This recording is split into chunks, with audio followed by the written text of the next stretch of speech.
Which obviously brings up the question about how the president was to be selected. What were the attitudes of the delegates on that issue?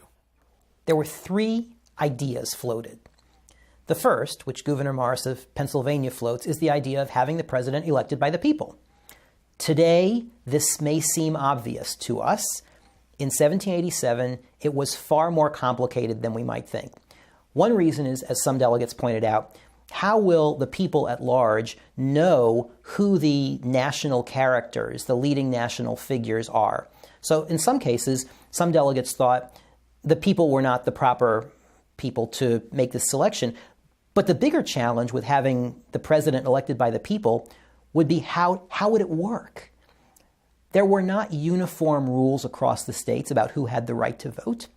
So if, for example, in the northern states, a larger percentage of adult men had the right to vote than did in the southern states, would that mean that every presidential election would be controlled by the northern states because more people had the right to vote? So direct election by the people, as appealing as it might sound, was in fact not what the delegates considered primarily.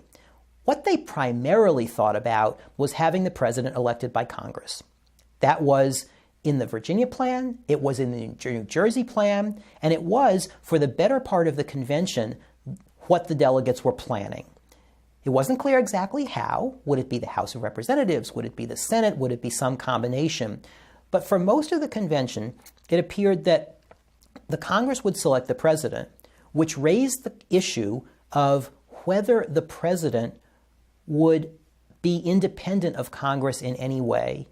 For all the checks and balances in the world, if the president is ultimately elected by Congress and potentially re-elected by Congress, then the president would be beholden to Congress.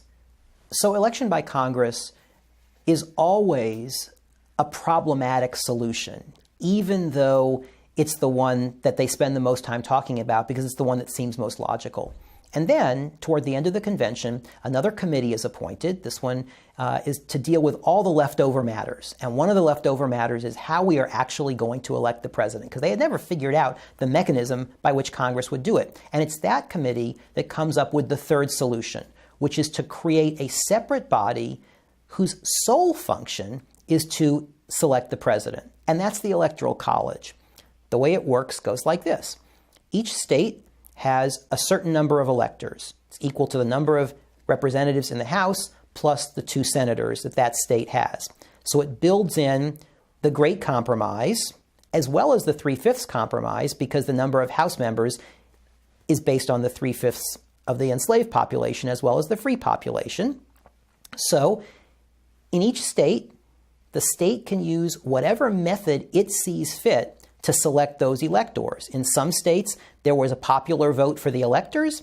In other states, the electors could be selected by the state legislature, but the people who would ultimately vote for the president would be those electors selected in each state by whatever method the state saw fit. The result then was to insulate Congress from the president and vice versa. So the president was not dependent upon Congress for his election. It seemed to solve the problem that they were dealing with about having the president be independent. But then there was another problem. What if the states couldn't agree? What if the electors couldn't agree or couldn't reach a majority?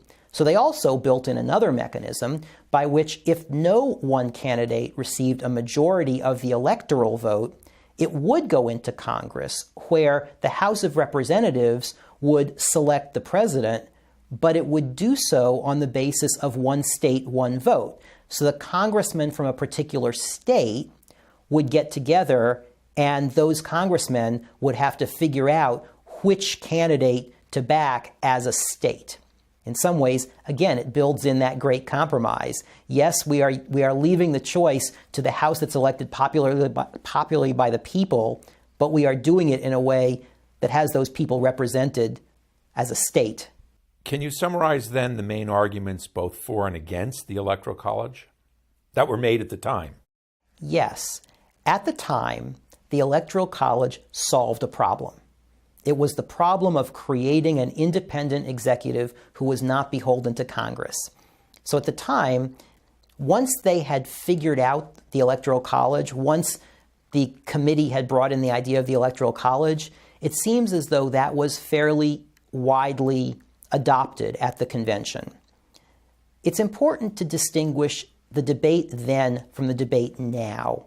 At the time, in 1787, the real choice was, do you want the president selected by Congress or elected by some separate body like the Electoral College? Today, the debate is very different. Today, the debate is, do we still need the Electoral College, or should we have the president elected directly by the people? And I think the argument there is an argument about how the people would accomplish a presidential election.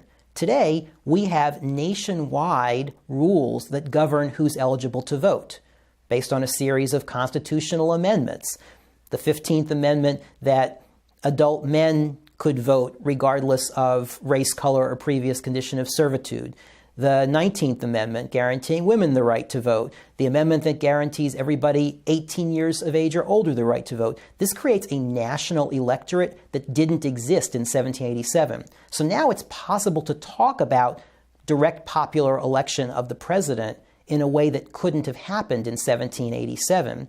It's also true that because of media and communication technologies today, far more of the people are acquainted with the national characters than would have been true in 1787 as well. So today, the argument between having an electoral college and having direct election, a different argument from 1787, is going to be an ongoing one, and people weigh in on both sides.